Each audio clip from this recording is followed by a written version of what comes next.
Amrita Vishwa Vidyapeetham is one of India's premier top-ranked universities which focuses on transforming lives through learning, research and innovation.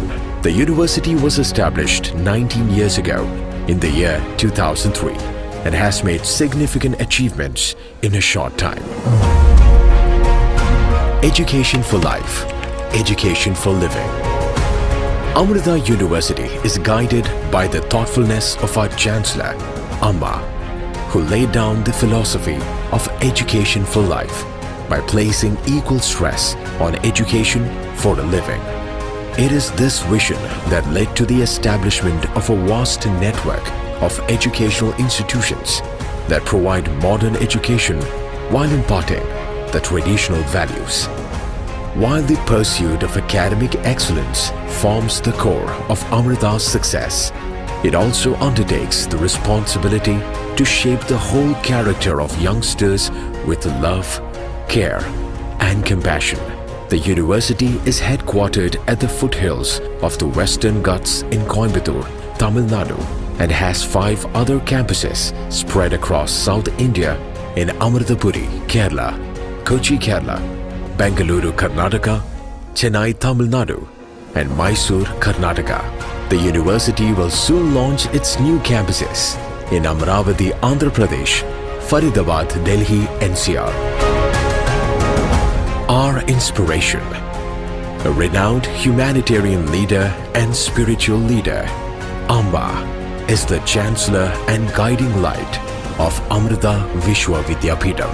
Amma's concept of education, stress on research, and commitment to instilling universal values have come together to shape Amrita into an institution where the latest achievements and discoveries combined with compassion and service-mindedness. As Amma said in 2010, when the State University of New York presented her with an honorary doctorate in humane letters. Rankings. The multi-campus, multidisciplinary research establishment is ranked as 5th best university in India 2021 by National Institutional Ranking Framework, NIRF.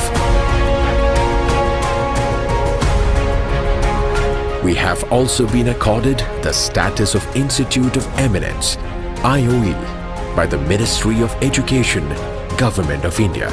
A testament to our pursuit of excellence is the NAC A++ accreditation score, the highest possible.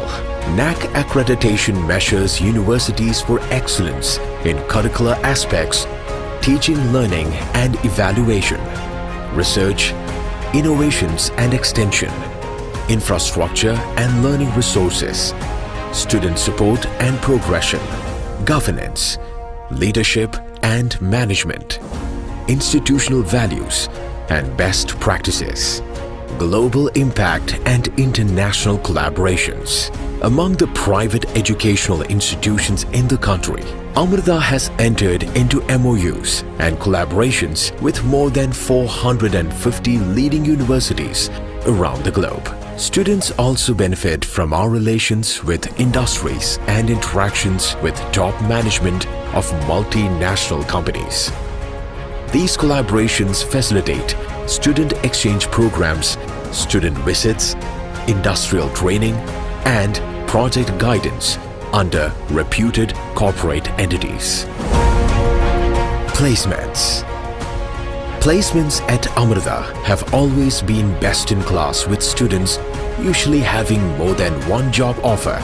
Some students have up to 3 job offers by the end of their course from reputed MNCs, be it engineering, management, life sciences, arts or sciences. Amrita is a place where the world's best companies look for talent. More than 200 companies visit the campus every year, and the average salary offered to our students is 5.8 lakh per annum.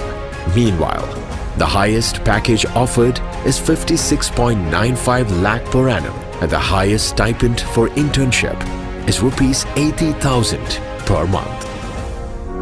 Amrita's Technology Business Incubator, TBI, is a non-profit supported by the Government of India that funds, mentors, and nurtures ideas by startups and entrepreneurs. It focuses on developing innovations in the areas of information technology, cybersecurity, networking, social media, and more. The TBI startups have obtained multiple awards and recognition, both from India and across the globe. Till date, TBI has incubated more than 75 startups and mentored 216 startup ideas with 0% loss from investments. It funds up to 1 crore rupees per startup and has opened up many more funding options through its partnership with venture capital firms and angel investor networks. Amrita TBI is one of the only 6 incubators selected to be world-class under Niti Aayog's Atal Innovation Mission. Campus life, a home away from home. At Amrita, we believe in a holistic approach towards our students' development. To augment students' classroom learning, all campuses provide students with digital and central libraries, quiet study centers, seminar halls, e-learning studios, computer labs, and campus-wide free Wi-Fi. The university encourages both indoor and outdoor sports and games, and there are world-class swimming pools, gymnasiums, stadiums, and games arenas. Various clubs cater to the artistic and scientific minds of the students.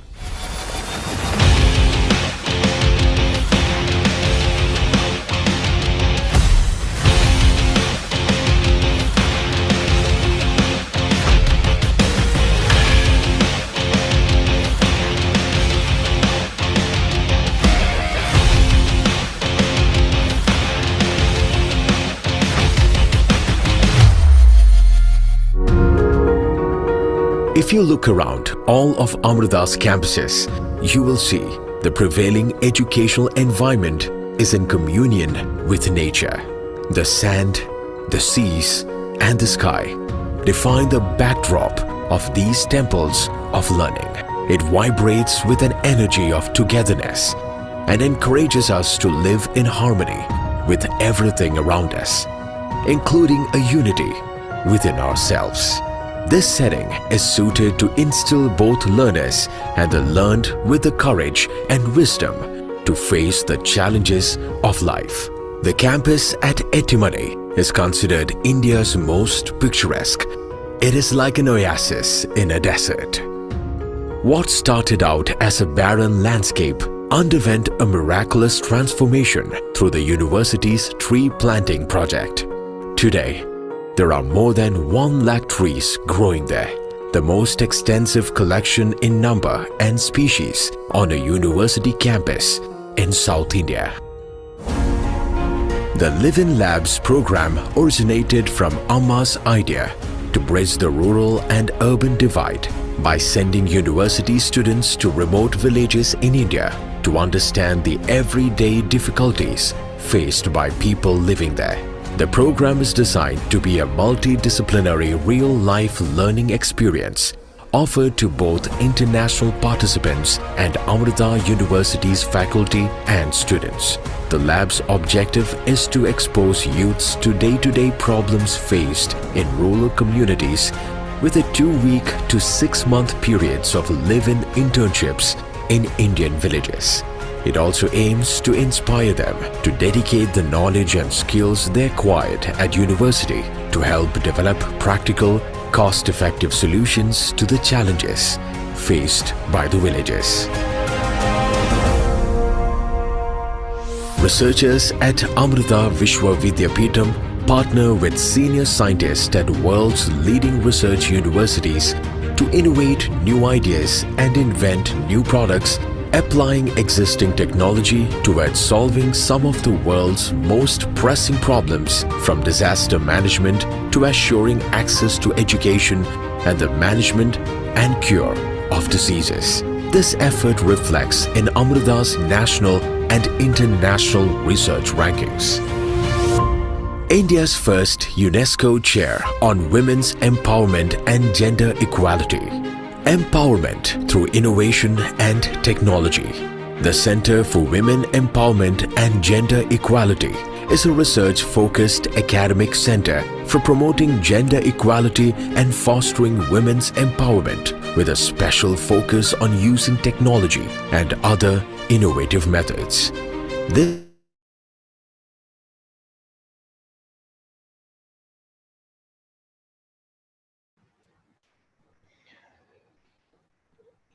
Good morning. Thank you so much for everyone for being here today. I request you to, come back on your cameras. I'm Dr. Shauri Kutappa, and I'll be your moderator for this debate. Um, at Amrita Vishwavidyapeetham, we aspire to join hands with institutions, parents, and guardians to provide value-based education and mold the character of the younger generation through a system of wholesome learning. Amrita's culture of education helps to inculcate in our students the right ethos to be rooted in the values of Dharma, which is righteousness, Karuna, which is compassion, and Shraddha, which is mindfulness. We believe that Amrita Oval can demonstrate and aid in learning important skills that can be transferred to any aspect of our lives, thereby falling in line with the vision of Amrita Vishwavidyapeetham, which is education for life and education not just for living. With the Amrita Oval, we hope to provide experiences that are conductive to life changing, cognitive, and presentational skills. The Amrita Oval aims to help audiences and learners to see the power of deploying rational, seasoned arguments and compelling evidence in action. It sets an example of ways to elucidate our standpoint by utilizing rhetorical eloquence. Via Amrita Oval, we also aim to demonstrate the skills of researching, organizing, and presenting information in a compelling fashion. Other skills and areas that we hope that Amrita Oval will assist to demonstrate to learners are improving rigorous higher order critical thinking skills, enhancing the ability to structure and organize thoughts, gaining broad, multifaceted knowledge outside the learner's normal academic subjects, providing an engaging and active learner-centered activity, and enhancing learners' analytical research and note-taking skills. Uh, I also thought I'd take you through the norms for today's debate. Uh, the motion, as we all know, the motion for today's debate is mobile phones for students. Is it a boon or a bane? The sequence will be as per the schedule document which has been shared. Timing, speakers must have their content arranged so as to use up all the time allotted. The moderator will inform the speakers 30 seconds before the time is to end. Speakers should then come to a coherent end quickly, but they must make sure that they include all of the relevant arguments in their speech. At the end of the time, the moderator will ask the speakers to stop. The moderator, that is myself, will be the presiding judge and sole interpreter of the debating rules, opens the debates, keeps order, and ensures that debate is conducted according to the rules, shall also share or give procedural guidance if needed, will be responsible for notifying speakers when their time is up. Next, points of information. After a speech, speakers from the side currently not debating may offer points of information. Points of information introduce relevant information or directly refute what the speaker has just said. The speaker may accept or reject the points of information. Points of information should be no longer than 30 seconds. Other general rules: no expression shall be accepted which is offensive, personal, or defamatory in nature. the moderator may call to order any person using such expressions. When worded as a proposition of policy, the topic requires the affirmative to support some specified action by particular individual or group. The affirmative has the right to make any reasonable definition of each of the terms of the proposition. If the negative challenges the reasonableness of a definition by the affirmative, the judge must accept the definition of the team that shows better grounds for its interpretation of the term. No revision of position of a speaker is permitted during the debate. He who asserts must prove. In order to establish an assertion, the speaker must support it with enough evidence and logic to convince an intelligent but previously uninformed person that it is more reasonable to believe the assertion than to disbelieve it. Facts must be accurate, visual materials are permissible, and once introduced, they become available for the opponent's use if desired. In the questioning period, the questioner may ask any fair, clear question that has a direct bearing on the debate. The questioner may use the period to build up any part of his or her own case, or to tear down any part of the opposition's case, or to ascertain facts, such as the opposition's position on a certain issue that can be used later in the debate.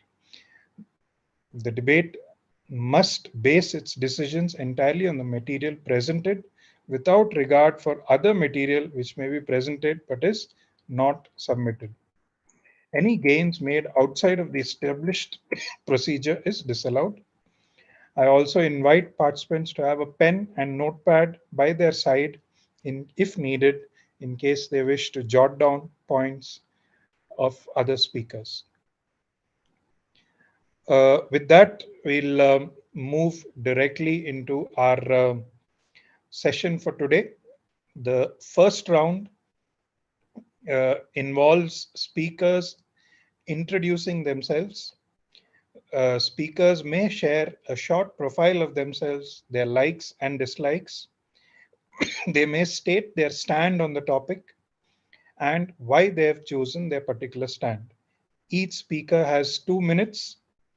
Uh, a A caveat or a caution here to the speakers is they are not expected to go into their speech yet. This is only a phase where they share their profiles and introduce themselves. I invite speaker number one to begin. Dr. Manjri Tejpal, your 2 minutes are yours now. Thank you so much. Good morning, everyone here. First of all, I'll take the opportunity to thank Amrita Vidyapeetham for arranging this kind of debate where ideas can be exchanged, and of course we can support, and it is going to enhance and widen our horizon of our viewpoint on the inclusion of ICT in education. I'm basically a doctorate of management, and I have a career experience of almost 24 years, which include my experience in corporate, university teaching, and school teaching and school leadership. At present, I'm working with GEMS Public School as principal for last 6 years. It's part of GEMS Education Group, and presently this particular school is in Patiala. When it comes to likes and dislikes, I think I enjoy being with students. That's one thing I have developed a liking for in last so many years, because that's one area which helps you to to get distress. All your stress goes away the moment you are with students, and you always have this feeling of a fulfilling feeling that you are doing something beneficial for the society. At least you are doing your bit. That's one feeling which gives me a lot of satisfaction when I'm with students. And when it comes to dislike, I think Last 30 seconds. over Please the continue. years, dislike has also become relative. At one point in time, you don't like something, and the other point in time, you realize that this is quite beneficial. So, in particularly, I do not have any dislikes, though I'm really scared, or maybe you can say dislike lizards and cockroaches. That's the only thing I can think of in terms of this life. Thank you so much. Thank you, ma'am. Thank you so much. Uh, I invite speaker number 2, which is Dr. Suchitra. Your 2 minutes. Please go ahead.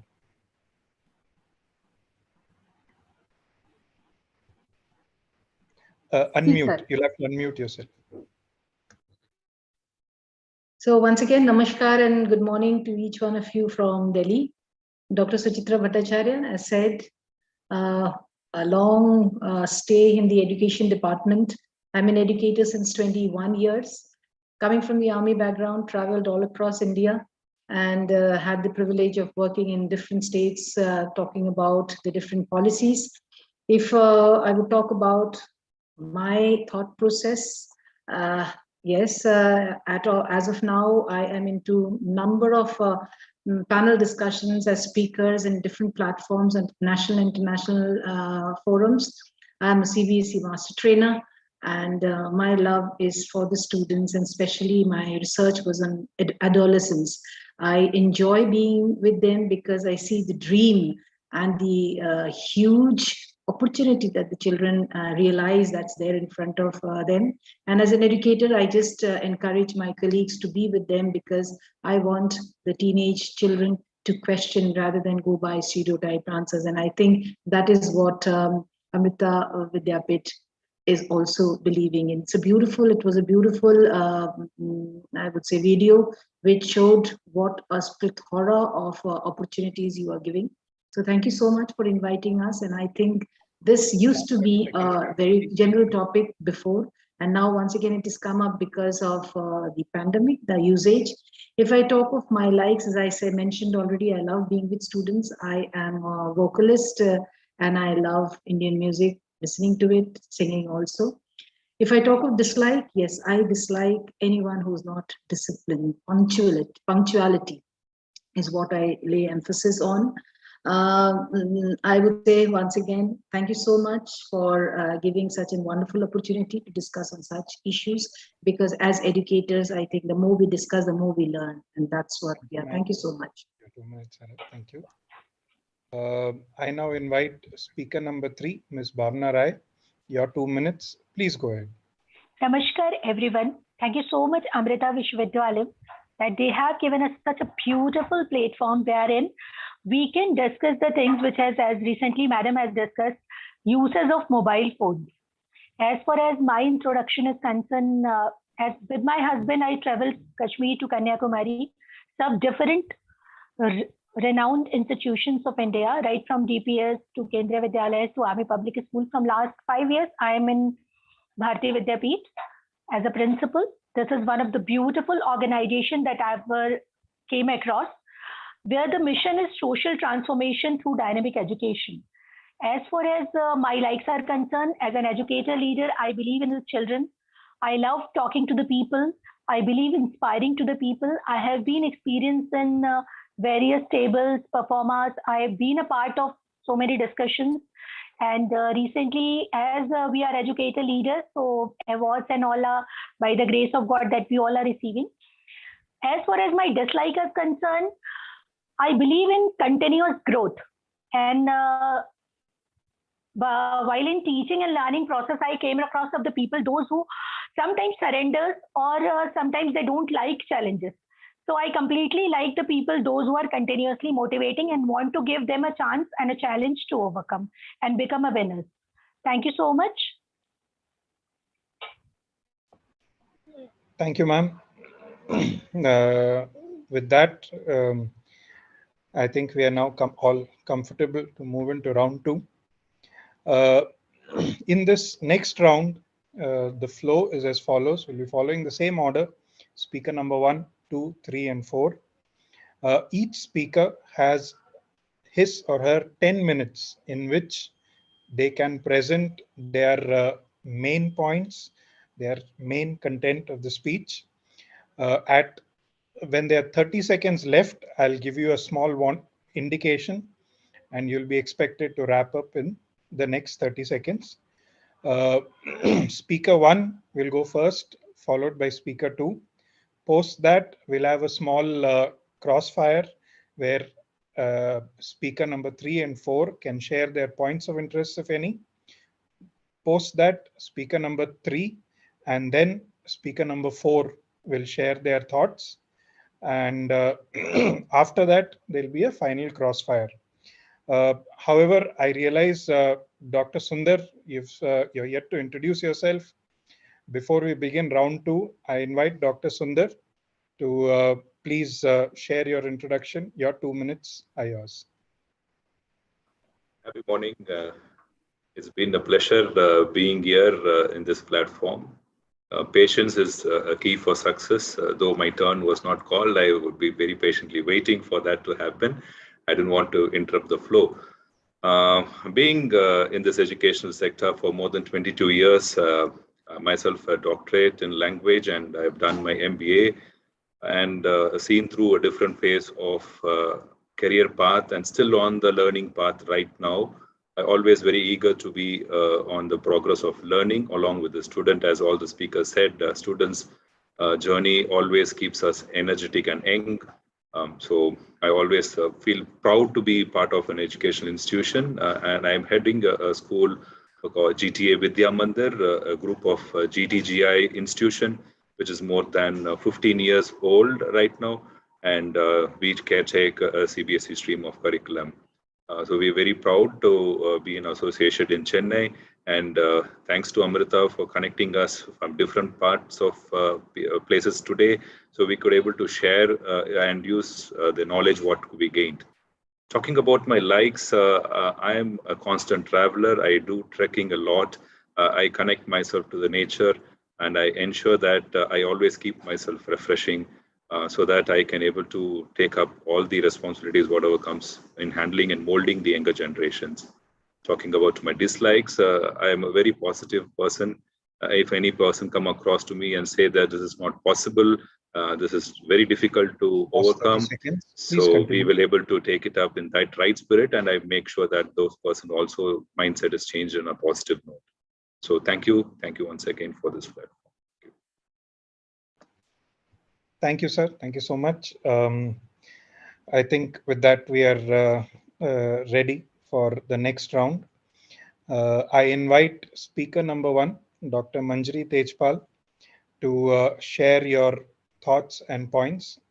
Before we start with your 10 minutes, other speakers may, if you wish, you can go off camera, as you may need to, make notes, etc. Dr. Manjari, your 10 minutes are yours. Please go ahead. Thank you so much. Before I begin, I would start with these lines that teaching is an act of optimism, and we as education leaders need to develop a conducive environment for our students and teachers and other stakeholders like parents, so that regular connectivity and support for each other is always available. So that is why I have opted for this particular motion that mobile phones have come out as a boon for students in present times. This maybe 2 years or 3 years back, if you would have asked me, I would have given you altogether a different opinion. I myself was not very very strong supporter of using mobiles. But then, the pandemic happened and it changed the complete scenario. It brought a lot of transformation, and I very strongly believe that learning education for life is about learning, unlearning and relearning. So this pandemic brought us into a scenario where we had to be connected with children. The lockdown, the closure of schools, all of us closed in our homes, in the walls of our homes, how to be connected, how to impart education. And it is because of the mobiles that basically education, everything was quarantined, but education was not quarantined because of mobile connectivity. That is why I think that using mobiles is quite helpful for children. In our schools and as leaders, whenever we discuss, even CBSE, other bodies, when we talk of differentiation in classroom, but actually it is very difficult to have differentiation in classroom with 30 to 40 students and one single teacher. But mobiles, connectivity through mobiles taught us that differentiation can be easily achieved. You can give different kind of tasks to students, and each student can learn at his or her own pace. This gives a chance for a student not to compete with others, but to compete with oneself. Students, maybe a teacher has introduced a topic. A student can listen to the topic at that point, and later on also, student can have time and can look at the or listen to the same concept and can use different ways to apply the concept, because of this availability of mobile in the hand of each student. Number of companies have come up, they have created apps and portals which can be downloaded for free by students, and they can use the resources available there. Everything is available on your fingertip. Earlier, when I was a student and before pandemic, for the books there were e-books available, but if I had to go, we will look for libraries, we will look for bookstores, but everything is now available on a finger touch. You can download books, you can take subscription of various libraries, and the world has become a limit to a student. Student can actually look into various courses not only in India but abroad, because online courses are available. All this has become possible only because mobiles were handed over to children. As per statistics, if I say that it is said that in the statistics says that in 2021, in one quarter, 470 million educational apps were downloaded from Apple. This use and availability of mobile has also given students a chance to serve, to explore, to understand more and better. Even there are organizations which are providing tutorials. Are not there are a number of other than Byju's also, there are a number of local organizations which are providing tutorials. They pooled in the resources of teachers and they are available. Maybe a concept you has not been understood, you take the subscription at a very very nominal cost from there, and you if you really want to have concept clarity, you go to one teacher, and if you think that you are unable to understand there also, you have option to go to some other teacher also. So this kind of facilities for students with the minimum cost was not available ever before.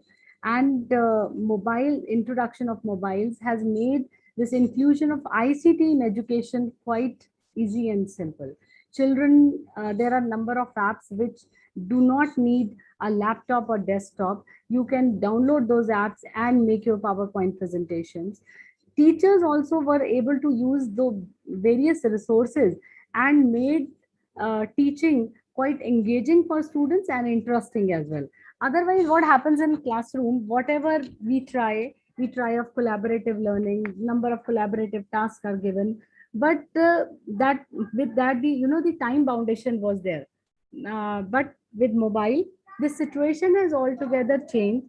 Now teachers can make children join the groups in the evening after schools as well. And during pandemic, when the whole day was there, though classes were taken up as per the guidelines of MHRD, but then teacher had different times. They could join or call students for tutorials. If they wanted to give some remedial sessions to students, even that time and platform was available. We were connected, and we still are connected because of mobiles. I think the mobiles have widened the horizon for students, for learning, for understanding, and even for and it has even given the various scopes to students to opt as a career later on. If we talk of higher education, it is not just school education, but if we talk of higher education, the scenario prevails in the similar manner. Students have taken up various courses sitting in India from various universities worldwide, and all this was done. All this was possible only because we were connected through mobiles. So I think I very strongly feel that mobiles have given us a way, so to be connected, to learn more, to learn at our own pace, to learn things in different ways. And with this, I would like to close it here. I'll like other speakers to take up from there.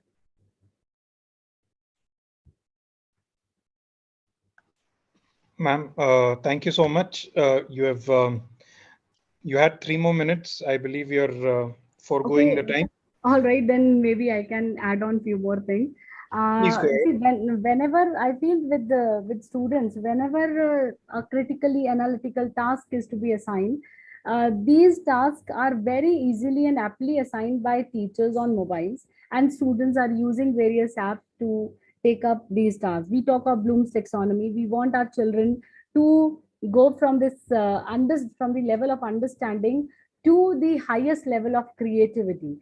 And I have seen that how beautifully these these levels were achieved by the students learn to become independent. We talk that learning is something which is of students part, learning is students part, and students need to become responsible for their own learning. Utility of mobiles, usage of mobile in education has made it easier for us as teachers, educators, and even parents, because now children know the benefits. They have realized how beneficial mobiles are for them when they talk of education, and how mobiles are beneficial in various other tasks. I'll take up only education part over here regarding the mobiles. And in last 2.5 years, as educators, we have also taught children about the ills of utility of uses of mobile, and children have started becoming more responsible. When I compare to the students who were with us around 4 years back, those students after the lockdown became very responsible. Kindergarten students, they were able to handle their own classes so well because they had some resource in hand. If we don't give a resource, if we don't give something of utility to a child, how come we can understand, or how come we can come to know that how a child will behave in a particular situation? They are exposed to various things. They know what is good and what is bad. They are able to evaluate. So all these things are giving a positive push to education and helping our children to Last grow 30 better, seconds. to grow Please better and to grow better in terms of education, in terms of their thought process, in terms of understanding, and in terms of taking responsibility of their own learning. Thank you. Thank you, ma'am. Thank you so much. I now invite speaker number 2, Dr. Suchitra. Your 10 minutes are yours. Please go ahead. Namaskar once again. It's a beautiful platform to exchange thoughts. And I think Manjari ma'am has really elaborated all that I would agree to. If I would start with what I have to say is, first, who's a student? I, as a principal with 21 years of experience, I'm also a student. Can you take mobile away from me? Why do we talk of only those who are in school and colleges? If I talk of before pandemic, many a times I would see parents coming to us and saying, as a head of the institution, ma'am, do something. My child is always with a mobile and everything is trouble. He's so troubled that he doesn't study. Even then, it was 2.5 years before, I would say, please don't take or don't think of taking mobile away from them, because they are born with it. We are intruders. Just because we had not used it at our childhood days, we cannot think that it is a negative piece or a negative, you could say, appliance. So that's how I always thought. And that's the reason when this conversation started in the initial days, I said, I'm going to support this movement, because I feel mobile phones are a blessing to the present generation, be it the student, be it the teacher, or anyone else. So let me come to this why, which I said Manjari ma'am has really given such an elaborate explanation. However, I would just like to stress on the fact that it is a lifesaver. Would you disagree to that? My opponents are here. I would definitely love to listen to you if you really disagree to the fact that it is a lifesaver. Why take it away? It's a powerful tool of communication. If you do not agree, I would definitely want to listen to your question and answer for it. Manjari ma'am has really dictated so much about the education part, how it is going to be used. Yes, definitely. I would also lay emphasis on this. But before that, let me go to the lighter part. Only education and students, can we connect only with that? I would not agree to it. I would want a child to have recreation. Mobile phone gives you music. You can store music, you can listen to it. Do you disagree to that? No. Other than that, when a child is supposed to go with the parents, when we travel by road, we see that our children are giving us the roadmap, which is the way to go. Do we still think it's not a blessing? If you think of now the education part, or before that, I would also like to say, as ma'am also said, during the pandemic, when we were all enclosed inside our doors, I think it's the mobile phone that took care of our mental health. As teachers, we did it. And as individual, getting to know that your near and dear ones far away from you are safe every day, I think that kept us motivated. How can then it be not a blessing to us? It ensures the safety and well-being of our children who are far away in the different parts of the world, or maybe our siblings who are not close to us. Then how can we say it's not a blessing? It functions as a computer, it functions as a camera, it functions as a timer, a game console. Then how can we say so? It's a powerful tool for communication, contact family members in times of emergency, and as students surfing the internet. Education is supposed to be global. Surfing the internet, knowing exactly what's going on across, downloading your education, the apps, various apps and the information, understand the concept and strengthen the concept of science, geography, history, and of course, strengthening your mathematical concept. Improve your creativity during the pandemic when we started using it. Frankly speaking, we all were internet savvy, but then we refused to understand that we can have such vast usage. So this lockdown has made us use this. And of course, now we have upgraded ourselves when it comes to technology. We have seen children improving their creativity. We have seen children creating their own apps. We have seen that children coming out with such during pandemic, even the grown-ups of children of class 9 to 12. We have seen them how they develop their own groups and how they are helping each other. And I think once it has started, now children will definitely not go beyond.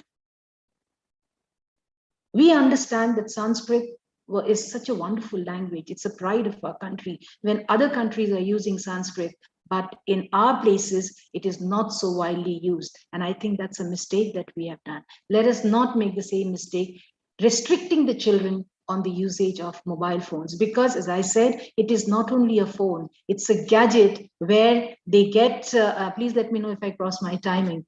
And so it's a gadget that can be used as an educational tool. It can be used these days, entrepreneurs, even young children are entrepreneurs. It can be used as a business tool. It can be used for marketing. It can be used for advertising, building your network. Other than the income and the entertainment part, it can be really used to increase your vocabulary and expand your knowledge. So no longer is it a device only to talk or just to see the internet and waste our time. Of course, it's going to be a waste if it's not regulated. So here is the role of an educator, maybe a parent or a teacher. We need to teach the children that this is there, give them the power of usage, give them the responsibility and trust them by explaining that this is there available. However, you need to restrain, you need to time up in such a manner that it doesn't affect your eyes, it doesn't affect your ears, because it can be very, very detrimental if it is misused. So once we give them the responsibility, as once again ma'am mentioned, that children become responsible. So that is our job, rather than stopping them from usage of a technology which is just come up and it has so much of plus points. So let us now try to educate our students with responsibility that yes, we trust you. And of course, let us encourage a parental client to ensure that they also guide the children in such a case, that how much is the right time and when is the right time, because it can be relatable. It can be various for different purposes. It can be for varied from person to person, but let the parents also understand that they need to give them the freedom, because they are born with technology, and that is actually can be used in a very, very powerful manner if regulated, and if, of course, if freedom is given to them. That's all that I have to say.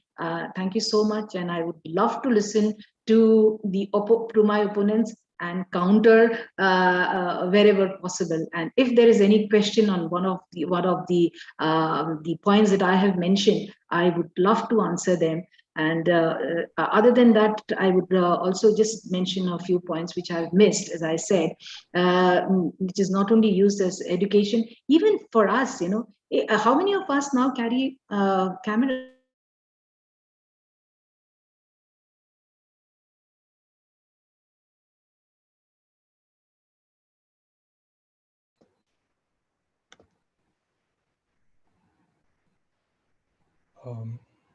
I believe we've lost connectivity. That's okay. While we're waiting for Dr. Suchitra to join us, I'd like to open the house for points of interest.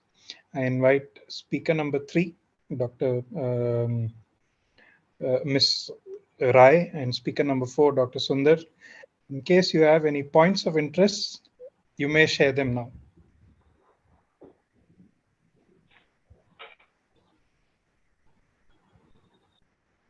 Yeah, may I, sir, right now? Please go ahead. Yeah, it was really heartening to see both the speakers spoke on the benefits of the mobiles as being an educationist. I would like to put forth one question, like how do we handle the health hazard, which is becoming a very big issue of extensive usage of mobiles among the youngsters. Thank you. Sir, your viewpoint is rightly raised, but as an educator, we need to make our children understand. It is a slow and gradual process. If you remember early when IT industry in India started blooming up, people started coming up various health issues they were facing.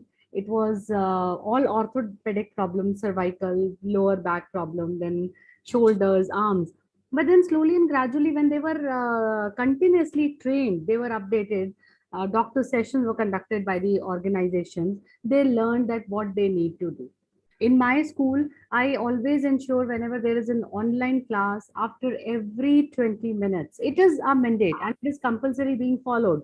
Child has to take his eyes off the screen, then look at something which is around 20 meters away for 20 seconds, and then you do this Tratakasana. Just that takes a minute. It's okay. And we always tell the student to stand up from the chair, take few steps, come back. And teacher also does the same. So it is helping them. Initially, the problem was there. Then we also asked parents to put a UV screen, this UV screen in front, and or they can arrange for a UV camera. So this also has helped. Initially, parents were talking about this. Sir, every time when new thing is being introduced, health hazards are there, and with health hazards solution are there. I remember when TV was introduced, Doordarshan was this there. We were young and it was called as an idiot box. And now everybody says Doordarshan was better than this OTT.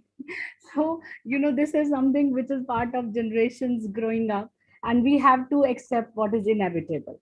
We have to accept with its pros and cons, finding solution to the cons, so that so that we can draw the maximum benefit. If you remember, I remember a picture being floated on internet. There was a comparison a few years ago. WHO has put a cross on mobile and was requesting parents to send their children to play out. During pandemic, it was vice versa. They crossed outside and they asked parents, requested parents to keep children inside, keep them engaged with mobiles. Thank you. Thank you so much. Just to bring Dr. Suchitra in, ma'am, we are on points of interest, and Dr. Sundar had just raised a point of interest on how to counter the health hazards, from mobile phones. So Dr. Manjari Tejpal has just addressed that. Would you like to add something on this? Yeah, I don't know when I went off board, because suddenly I found that I was not getting the movement of others. So that's how, I don't know how much I could project my points. However, to talk about Dr. Shaurya's question, I did mention, which I think because I went off, I was not very audible. I think that is where we as educators play a vital role. Educators, in the sense, I would also consider the parents as educators, because throughout they themselves are also playing a vital role in educating the child. This is where we play a vital role. We have to ensure that children know what is the limitations. I strongly believe that we need to trust this generation. Immense potential is there with the generation. And as I said, my research was also on adolescents. And I really find it so interesting talking to them. The moment you trust them, they become more responsible. So as parents, as teachers, we need to trust. We need to give them the responsibility that this is there. The platform is there and it is a wonderful platform. However, you should be able to protect your eyes, your ears, because the vibrations are always not good. And therefore, if we tell them, they are the ones who teaches us, frankly speaking, most of the time. As I was mentioning in the end, that mobile phones, we elders, we use only 25% of the facilities that's there in a mobile, whereas they know 100% of usage, varied usage. It is more like a laptop to them, giving any information anytime, and they are able to do anything. So if we educate our students, giving them the limitations that yes, you need to understand what is the hour, when you are supposed to be using social media, when you're supposed to be using for education purpose, I think all these can be addressed. That's what I would like to answer. Thank you, ma'am. Ms. Rai, any points of interest from you? With due respect to both the opponents, their content and knowledge is really awe-striking. But as ma'am, as Dr. Suchitra has just now mentioned, that their potential is so much. Do you think that school children, minimum 8 years to 16 years, do we have that much understanding in the entire India? I'm not talking about Delhi, Mumbai, Pune, the metros, in the villages, or even in the metros also. Do you know that, can you define the fine line, how they can know how much to see and what to see? If they are using 100%, what all things they are searching in those 100%? That should be our cause of concern. Yes, ma'am. That is my query. Right. You are very correct. We don't have a line drawn. We cannot draw a line. Even if you draw a line, will you be able to, will you be confident enough that they are using in the right manner? Children find their way. There is certain, I would say, happiness. Say, for example, if a teacher, just an example, if a teacher is very strict that no children will have tiffin in my class, I think there is a target of those few super intelligent children that we are going to prove that we can have tiffin in that particular teacher's thing. I think that way there's a more, they become more firm in using it in the wrong manner. Of course, that is what I would once again stress on the fact that we need to trust them and we need to educate them. They will go wrong. As a youngster, even we have done so many wrong things. We have also bunked classes. That is definitely not correct. But every time we have to keep trusting and once again tell them that this is not right. Again, they will do wrong. They will have to learn through their through their mistakes. We have to be vigilant. We have to be vigilant as parents and teachers that they do not get an opportunity. At home, I keep telling my students or parents when they come, let us have some hours and let us be monitoring, because if you're hovering on, they are too tech savvy. They will not even make us know, or they will not allow us to know what they are doing. So it is better to allow them, giving them the responsibility again and again and trusting them. When they break, be a little sentimental sometimes, be a little harsh if required at times, but then trust is the only answer. As per my knowledge, I feel as an educator, trust, and we will definitely conquer. Dr. Manjari, were you wanting to add anything? Yeah, sir. I think I would like to add here, though, everything, as I earlier also said, that everything has, each coin has two sides and everything has its own ills. But looking only at ills, we cannot uh, forego the good things. So, if we do the cost and benefit analysis, when we weigh the benefits mobile is offering to students in comparison to the ills it has, I think we should opt for the positive side, and we have to find ways to manage and conquer these ill sides. For which I think school counseling in school. At one point in time, I believe that parents cannot counsel their children. Children stop listening to them. But then we just have to keep on reiterating the situations and the facts. And very rightly, as stated by Dr. Suchitra, we as kids, whatever opportunities were available with us, we did our wrongs. We bunked.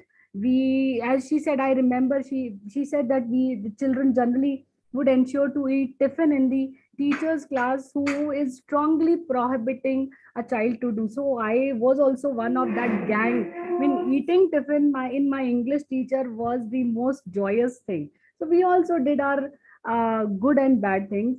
We were also inquisitive of certain things which were not appropriate for the age. That inquisitiveness, that curiosity will always remain there. And as educators, as parents, as educators, we need to educate parents also, and we have to keep telling them that what they need to do and how they can tackle a situation. For being proactive is the most important thing. We know that these are the problems we are facing and we will be facing in times to come. We need to talk to children. I think when we were children, when we were growing up, we never talked of good touch and bad touch. But now we are talking about good touch and bad touch to even a small child in kindergarten, in pre-KG, a 2.5, 3-year-old child. We talk about good touch and bad touch. So this is how we'll have to talk about ills of using mobiles also, so that children can be safeguarded and their interests can also be safeguarded. I wanted to add one sentence. Can I? Please go ahead. Please go ahead. I think we need to be also with them. Sometimes let us enjoy the little bit of things which we think is not so right. I mean, as ma'am was saying, using the westernized words these days, we take it so seriously. How can a child use such a word? So let us try to learn and then tell them, no, this may not be used. Maybe we could enjoy a movie which is not, as per me, may not be so clean. So let us be with them as parents and try to tell them that, yes, this was nice. However, I think we can avoid such things, because we have to tell our children, they will have to learn when to say no, no. So being with them, enjoying a little bit their likes and dislikes also solves quite a lot of problems. That's what I thought of mentioning here. Thank you. Thank you. We'll now move on. And I invite speaker number 3, Ms. Bhavna Rai, to share your main points. Ma'am, your 10 minutes. Please go ahead.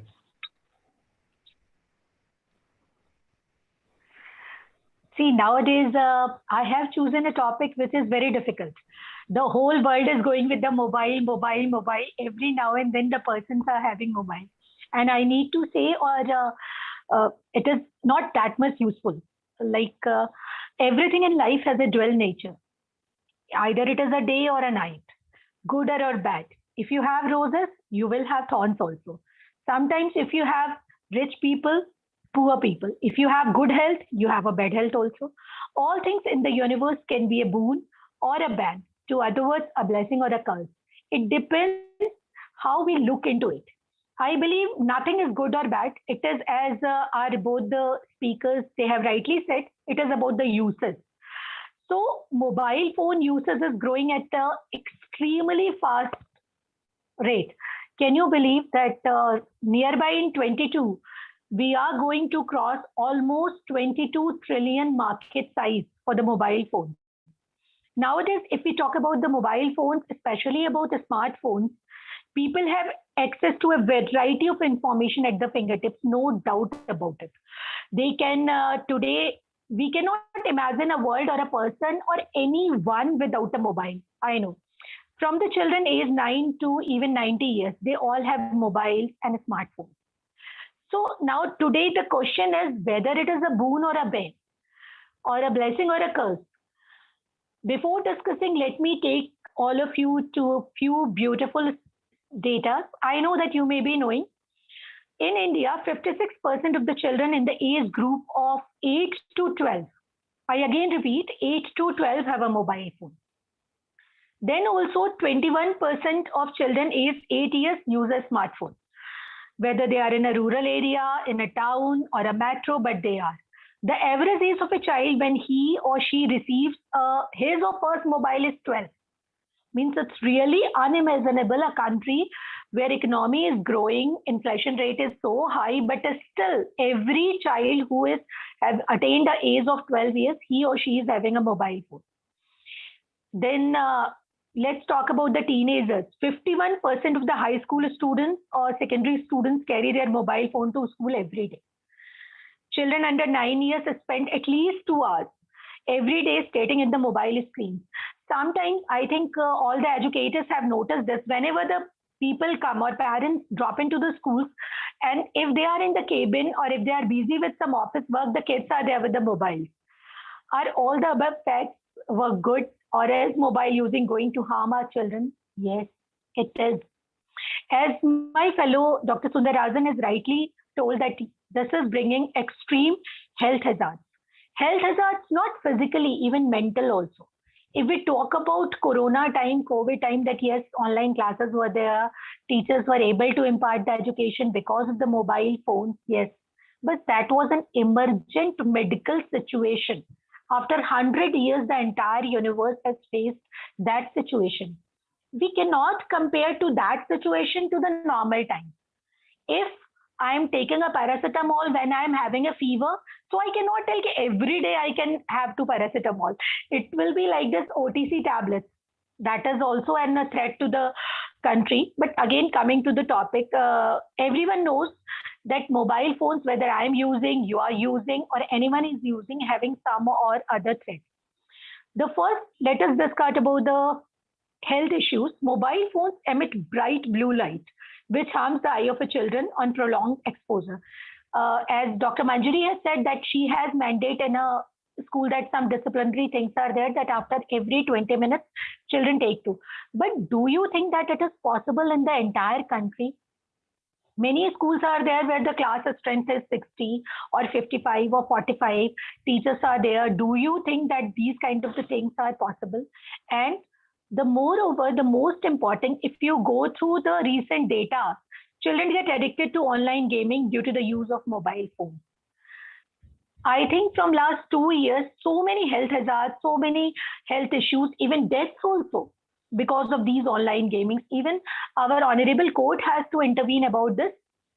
Addiction to social media is the aftermath of the mobile phones.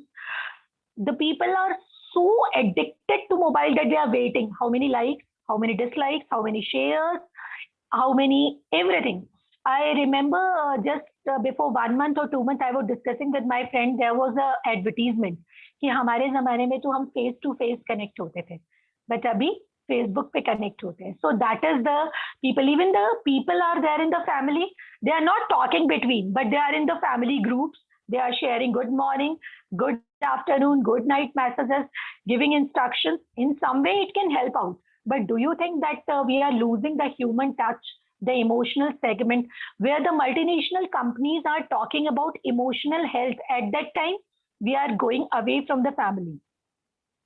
Now, children become couch potatoes as they climb to the mobile phones and lose the opportunity to exercise and remaining fit. They just asked earlier, as the children were, when we were young, we used to ask, can I go out for playing? Now the children are asking 10 minutes more, 10 minutes more. Can I play? Like this. Children might be exposed to undesirable content online, and it is difficult to monitor 24/7. I personally feel, being a mother, being a sister, being a teacher, being an educator, being a female, that I cannot monitor 24/7.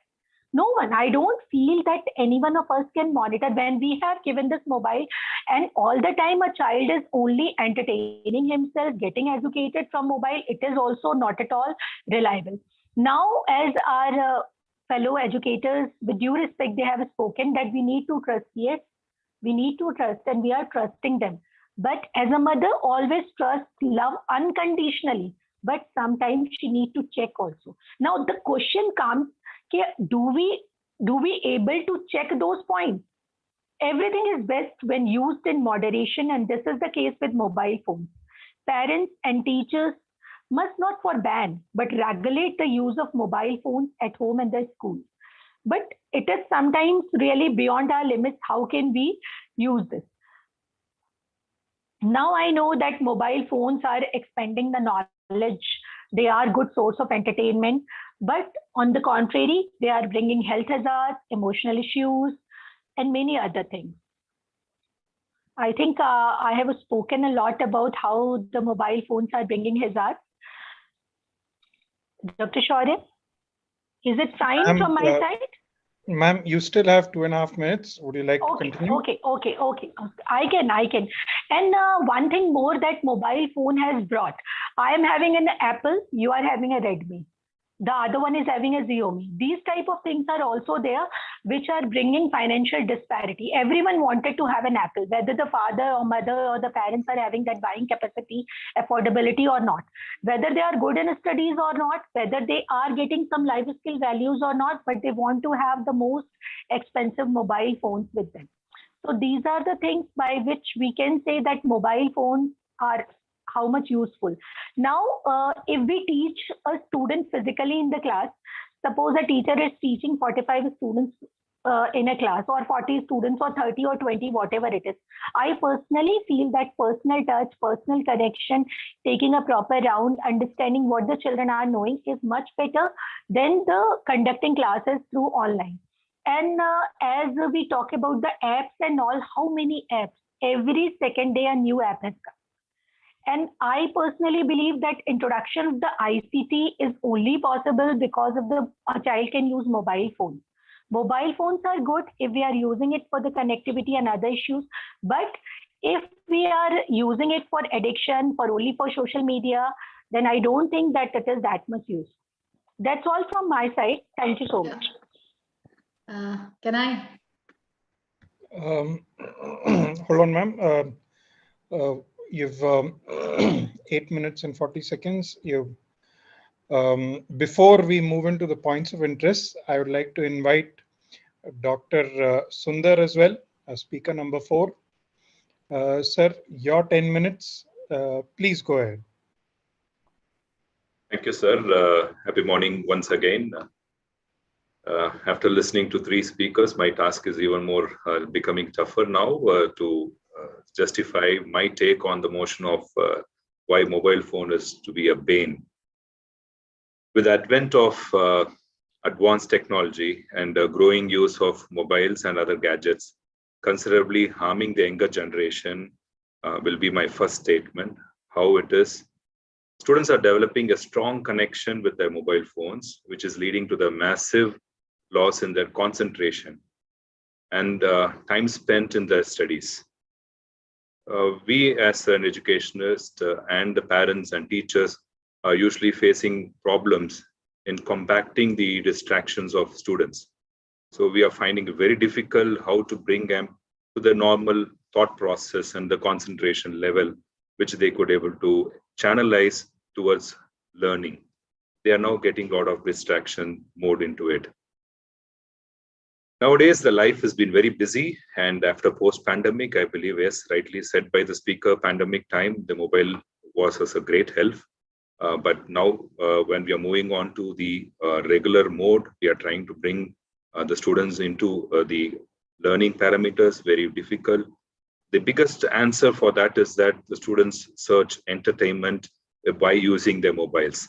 Either it can be on the mode of gaming, either it can be a mode of channelizing themselves to different source, texting, moving on to Instagram or Facebook. Of course, there are very positive aspects are there where the students are learning many things into it. But when I'm seeing the percentage of the level of getting more distraction is comparatively more rather than the learning parameters which is being done by few segment of students elsewhere. So the students find a reason of where do we go and find an entertainment source. So either they pretend themselves for using a smartphone for learning, and there lies the problem where the distraction gets off. Now, don't get me wrong, I am not against the technological development. I am simply concerned about the excessive usage of smartphones and its aftermath on us and future. How are we going to handle the younger generation? How are we going to mold them? How many educators will be required for nurturing these people to go onto the right path? How we can be confident enough to show them this is the right path, you can go ahead and do it. And how quickly they are going to adapt to our notion, how quickly they are going to listen our words, that lies the bigger question. If you may argue also that smartphones make us more sociable, society connected tool is our mobile phones. Here I have to disagree with that. With few of us seldom reconnect with our friends, but mostly watch reels or they download illegal web series or smartphones. So they are not able to get into the learning parameters alone. In 2011, IARC, that is International Agency of Research on Cancer, classified mobile phones radiation possibly for carcinogenic symptoms of producing cancer in our system also.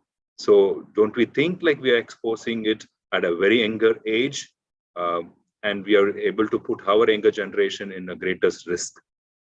So scientists have reported adverse health effects of using mobile phones, including changes in brain activity, reaction times, and sleep patterns. So we all know that how important these are all for our younger generation. Otherwise, leading on to a very positive growth will be very difficult in our younger generation, which is going to happen now. It's not only on the aspect of education scenario, the cell phone is damaging the family and social life of the people. We expose more the students to this platform, the chances of being disoriented from the family and social life is also becoming a danger cause of this.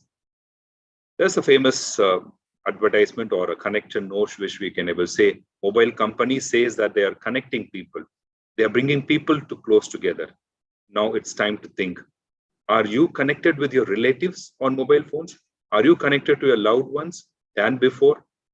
When we as an adult, we fail to be getting more onto our relatives and connectives, how do you expect the younger ones who are battling from grade 5 or age 5 to age 15 to be getting more connected to only to education and not get deviated onto the other source? This is hampering the physical and mental growth of the teenagers. Mobile phone is taking away the freedom of our life, the family time or the concentration level, what the child has to be done at home as well as at school is getting distracted, which is because of this particular device in our hand. Not only that, it adds onto the stress level also. So the moment when I go in to tell this is all the good habits or the good process in which you have to lead your life, automatically the students counter argue onto it because they are exposed onto the different sources and the learning parameters, which is not only teaching them the bad notions, but is not guiding them onto which is right and which is bad. We have to justify, draw a borderline to know which is wrong and which is right. To balance that line, it's going to be very, very difficult from our end. It also had on to the lack of humanity, and lack of moral values of people. So these days, when we have, as an younger generation, we are able to see that younger generations are lacking in values and humanity touch. Be able to add on to the cause of the mobile causes and the usage in which it's been transformation is happening. And they are moving on to social isolation mode. These students are detaching themselves. They want to get connected with the mobile phones all the time in the pretext of learning, in the pretext of having education on the greater cause. They are disorienting themselves from their friends, from their family members, and they are not being able to know what cause is going to be onto their life. To know about the fact of the mobile radiation frequency is something which comes from the microwave range of 900 to 1800 megahertz through the antenna, which is going to cause them a very serious headache, and the migraine issue also at this younger age. From time to time, many children have a false feeling that their cell phones vibrating in the pockets when it is not actually there in the pocket itself. This situation is called the phantom pocket vibration syndrome. How many of you can able to explain this huge technical or a medical terminology to them to understand the impact of what could happen onto it? And of course, as an education, educationists, we are finding up another challenge, a cyberbullying. So how many of our students, we as a principal, we come across this situation that one particular child has been targeted on the cyber media and then able to have cyber bullying also, where the students have committed by committed suicide also. So the data leakage is also again a major threat, where the students keep on using their own resources or the data into it, and they are able to lose on to their health issues also. When I'm talking about health issues, it was disheartening to see today's Hindu paper in Chennai's edition. I don't know how many of you would have seen the Chennai's edition, because we are all connected different places. I just quickly read the heading alone. Increased gadget use causing keratosis, where our Dr. Manjuri ma'am also rightly pointed out that keratosis is one symptom which can able to affect the eye vision. A 12-year boy from Bangalore underwent a surgery yesterday in Chennai hospital because of excess usage of mobile phones. Of course, during pandemic, he could have been on online classes, but people couldn't able to disorient it from that, and which they could able to have an impact where both the visions might be a losing factor. Academic performance had a big impact. Students not able to concentrate on that, which I've already mentioned. And academic malpractice, though we talk about pandemic and we able to say that this is what the best we can able to do it, but we could see a lot of malpractice also done. I talked about the medical issues, and of course the key to our backbone is our spine. Most of the time we tend to bend down, we tend to put our posture in a wrong position, and we're able to see that the posture where the students are able to connect it to the mobiles or to the gadgets is creating a lot of neck and back muscles problem also. And they have the immunity status, where the immunity is also going down with a lot of going to expose to the sun and to go and play also. Last 30 seconds, please continue. Yes, as per our JCDR Journal of Clinic and Diagnostic Research, the research says that most of the adult are maybe they're able to balance it and go as per the mobile usage, but as a student's perspective, it will take time in educate them and making use of the effective usage of mobiles at students level. Thank you. Thank you. Thank you so much. With that, we come to the second round of points of interest. Speaker number 1 and 2, you may raise your points of interest, if any. Please go ahead. Dr. Manjari, yes. Yeah. Sir, I think all these points have been discussed. I just want to add one thing here. Yes, excessive use. And I think excessive use of anything is bad. When we talk of diet, we are talking about balanced diet. It is not that protein is good, so you keep on eating protein. It will increase your uric acid. You say that carbohydrates are needed for the appropriate energy, and sugar intake is good for small children who are going to school for the appropriate functioning of brain. You cannot keep on eating sugar. So balanced use of everything is important. And I don't say that mobile should be used in school, in classes. It's not that important, not necessary. But yes, mobile has its benefits and children can use, and we should not deprive them of the benefits and utility of mobiles. Of course, as elders, as educators, as parents, as society, we need to control it. Sir, I don't know, but I am of that age when Doordarshan was introduced. And I remember that 6 o'clock, Doordarshan would start with that music and that Golavo. I cannot, give that music right now, but you might remember. Satyam Shivam Sundaram. Not Satyam Shiv, वो लिखा आता था, but पीछे to करके बहुत अच्छा सा music होता था, right. I was 3 years old when television was bought by my parents. We were living in a place, हर किसी के घर में television नहीं था. But 6 बजे drawing room बदल जाता था. We would have chairs placed like cinema halls. Then we would have mats on the floor for children and chairs for the adults. All neighborhood, before even the beginning of that music and circle, they would be sitting there. And people would move only when Doordarshan would say Namaskar. When the last thing, Namaskar, Krishi Darshan, anything, everybody would sit and watch. Slowly everybody started restraining it. That Krishi Darshan is of no use to us. So let's watch Chitrahar, let's watch news. And it started becoming controlled. So same stands true with the mobile. Presently, a new magic wand has been given to students where they feel the world is in their hands, and the moment they get a chance, they pounce on it and they start using it. But as adults in school, at home, we need to control the hours to be used. If playing is good for health, but it doesn't mean that once a child has come back from school, he's allowed to play for all next 6 to 7 hours. Child plays for some time, comes back, the schedule has to be set. So this schedule, we need to introduce usage of mobile as well in this schedule. And as you said about surfing different sites, yes, that will happen. That will happen. You can have this fireballs or something. Slowly and gradually, I think parents will have to come out with certain things. Recently I was watching some video on metaverse. Believe you me, I was little scared. I said, oh my god, this is what is going to happen in times to come. I really wish that it should not happen when I'm alive. I was that scared. But that is inevitable. I'll have to adjust. If it comes during my lifetime, I'll have to adjust with it. Everyone talks about the ills of usage of car. We all shared such lovely pictures and videos during pandemic. We talked about the ozone layer getting healed. We talked of Ganga getting cleaned.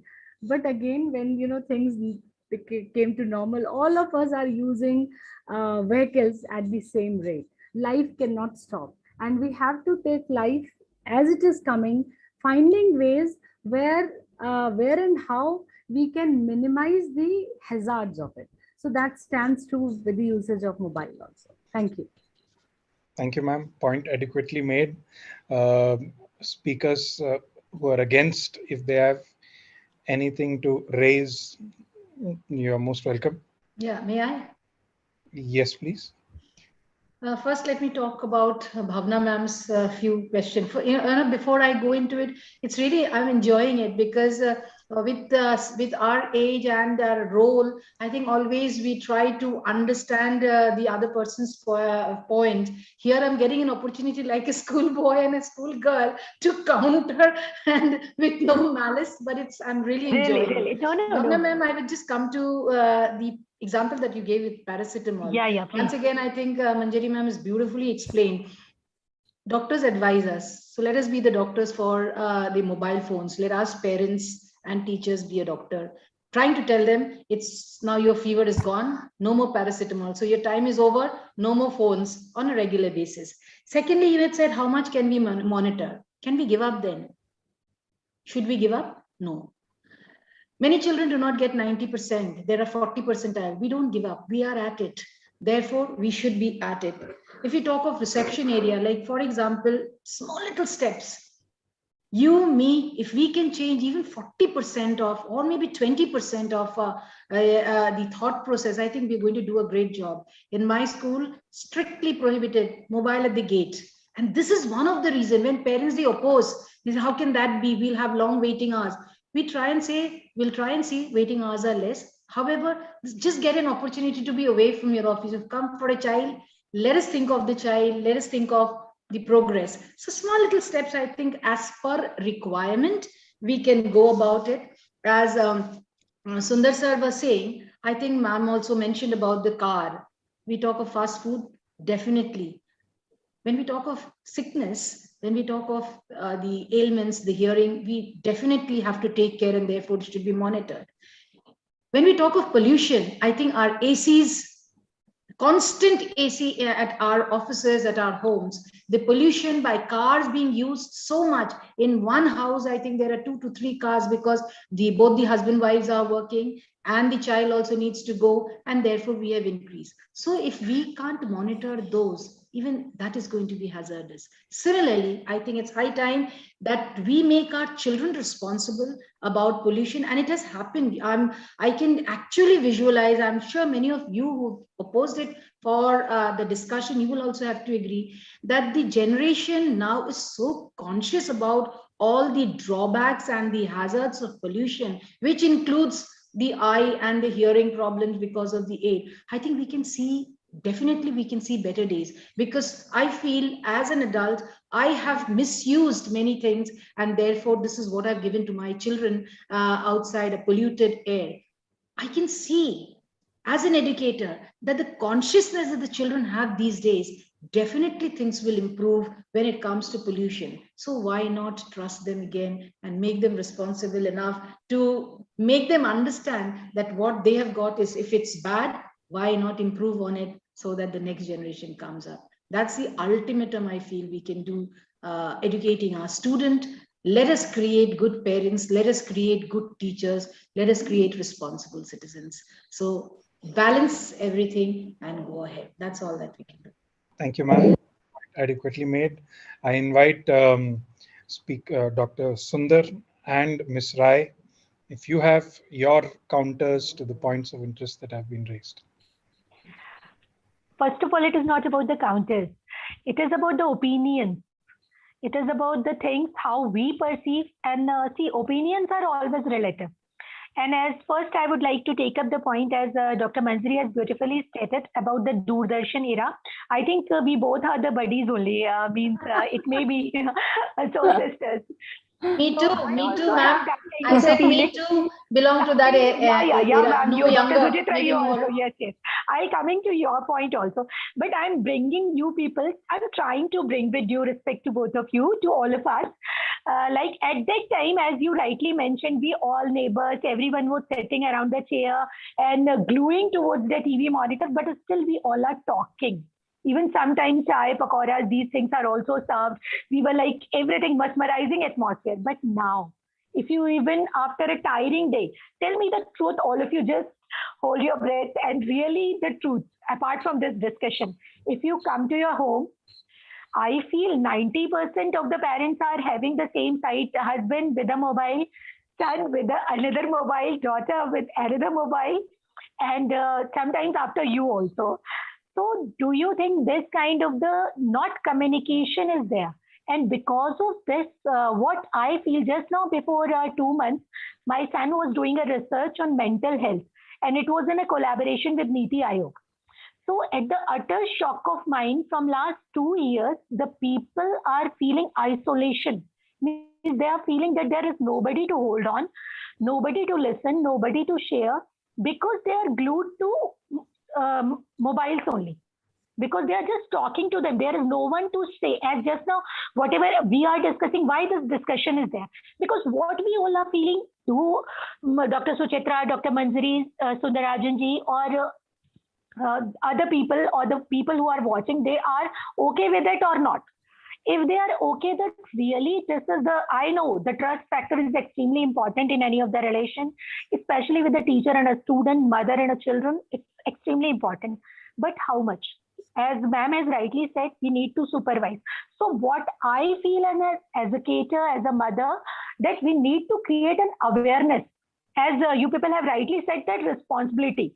So how the responsibility will come? First, the child should understand the responsibility. Okay, mobile is important. Yes, I understand that. AC also, you have said everything. Whatever scientific inventions are there, everything is having its pros and cons.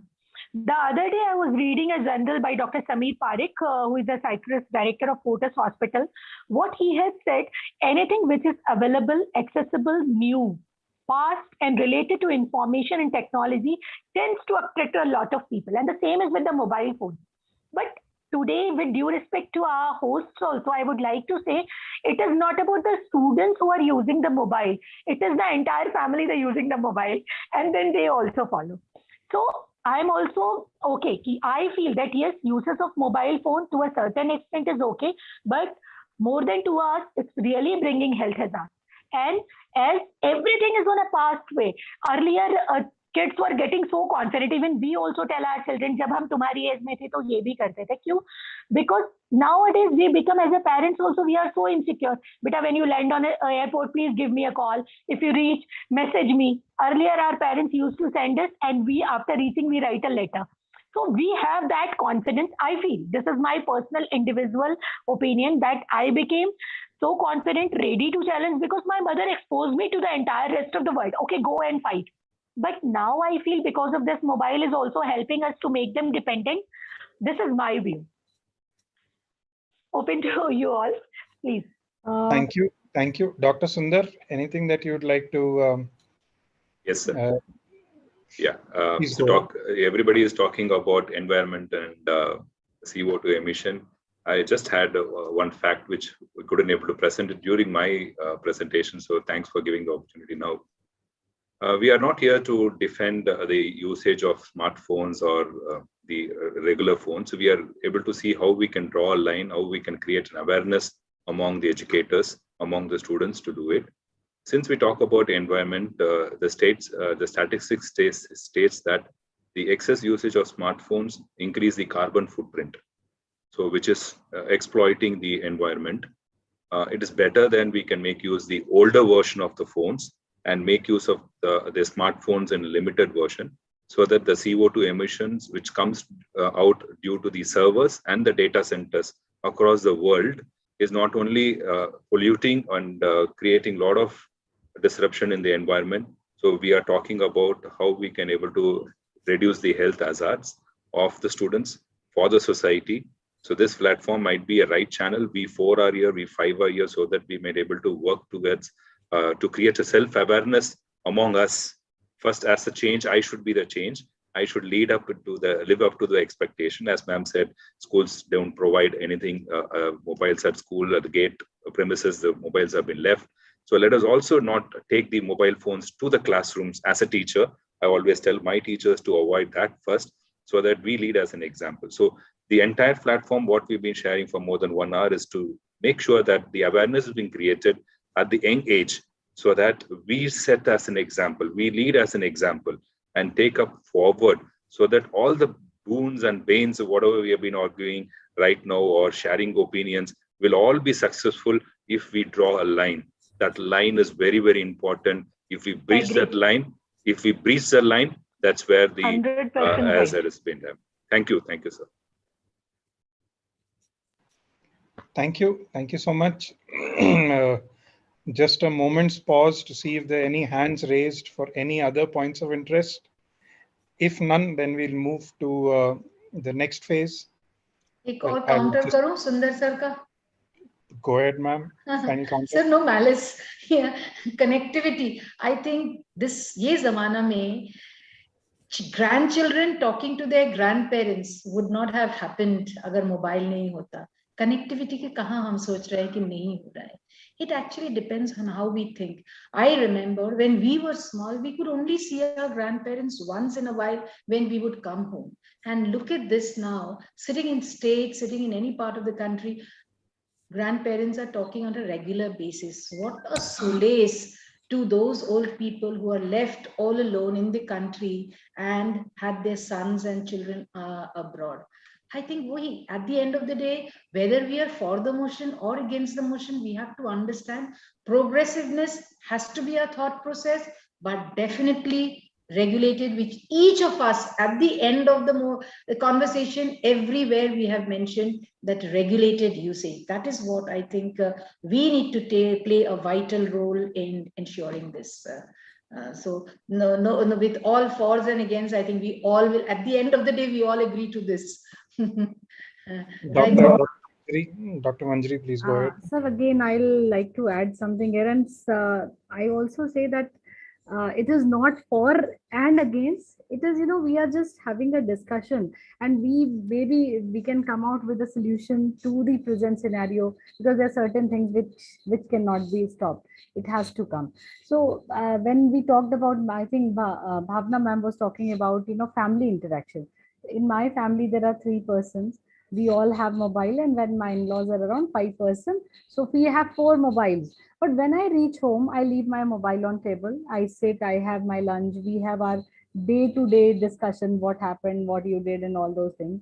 And in the evening, when my son comes, we ask him also to keep his mobile, so that for half an hour, 40 minutes, whatever, we'll sit together, have a cup of tea or milk. We can do it without mobile, and that's how we do it. And at that time, until there's some urgency, we generally don't pick up phone. If I receive a phone from my office, I just send a message that I'll call you back. So that's how we manage, that's how we are regulating the usage of mobile, and entry of mobile during our family time. And again, regarding this, this is live example. My son and his friends plan to go to Goa, and they thought that they had to take their flight from New Delhi. So they decided to take the car, but we were concerned कि car park कहाँ करोगे? You are going for week 10 days. How are you going to manage? Car कैसे park होगी? He is on a gaming platform. He's doing his BTech. He's on gaming platform. He has friends. So one of the friends was one of that, group member is from Mumbai. One is sitting at Bangalore. One is sitting at some other place. So one of those guys said ki my aunt is there. I think maybe the person was bureaucrat, her husband. So he said, my aunt and uncle are there. You go and park your vehicle there. So for week, the vehicle was parked at their place. And the other guy, he keeps guiding him. He was in second year. He was guiding him continuously, because he's in IT company. What all courses he should opt for during his BTech. He's doing BTech IT. So that's how we still are connected. We might not be connected face to face. Pandemic happened, we were connected, and rightly said by Dr. Suchitra that grandparents are very well connected. मैं साल में एक बार 2 बार अपने दादा दादी नाना नानी से मिलती थी, या वो मेरे पास हमारे पास आते थे. बट अब तो इट इज डेली. माने चलो फैमिली कॉल कर ली, यू आर ऑन मोबाइल, आपने एक you arranged WhatsApp video call, and the whole family is there chit chatting. And to be very frank, it is at times it is like chit chatting sitting together at home, because I'm doing my kitchen work, and I'm chit chatting with my cousins and other people also simultaneously. So I think appropriately used, we still can have, with regulated use, we can still go hand in hand with mobiles. Thank you.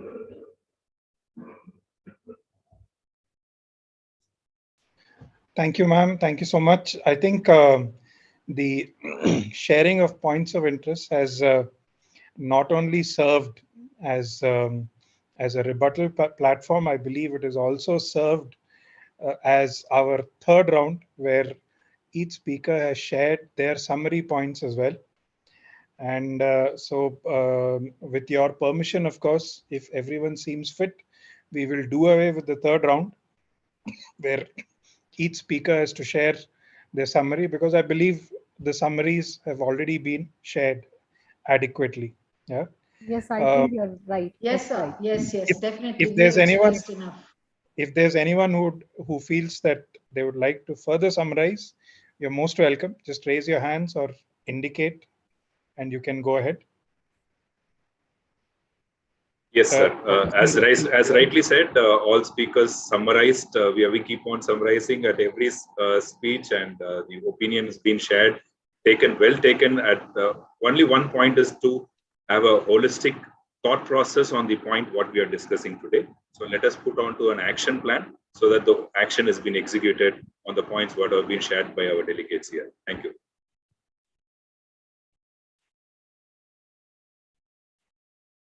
So you're muted. Thank you. Thank you so much. With that, I think I'll bring this to a closure. I'd, on behalf of Amrita Vishwavidyapeetham, I would really like to thank all of you for sharing your 90 minutes here with us today. It was a real pleasure. Couple of points. One, we have tried to share both documents of how this, how the debate was conducted, with an aim that it might, serve as a tool for those willing to conduct such, debates in their institutions as well. So please do feel free. One of the aims of Amrita Oval is to try to propagate debate as a form of learning, not just learning on content that is being debated, but also as a form of learning where we articulate our thoughts clearly, use time well, and sort of make sure all the statements that we are sharing are backed with adequate research. So I hope that also goes along with the session that we've had. Once again, on behalf of Amritama and the management at Amrita Vishwavidyapeetham, I thank you all for your participation here today. And lastly, I do hope this serves as a platform for all of us to stay in touch and share our best practices from respective corners of the country, so that itself takes us forward. Thank you so much. Have a good day. Thank you. Thank so you. much. Thank Have you. a good It was day, a beautiful everyone. learning process. And thank you so much that you have connected us through beautiful educators, Dr. Manjari, Dr. Suchitra, and Jay Sundar sir. Thank you so much for everyone. It was insightful and pleasure interacting with you all. Thank you so much.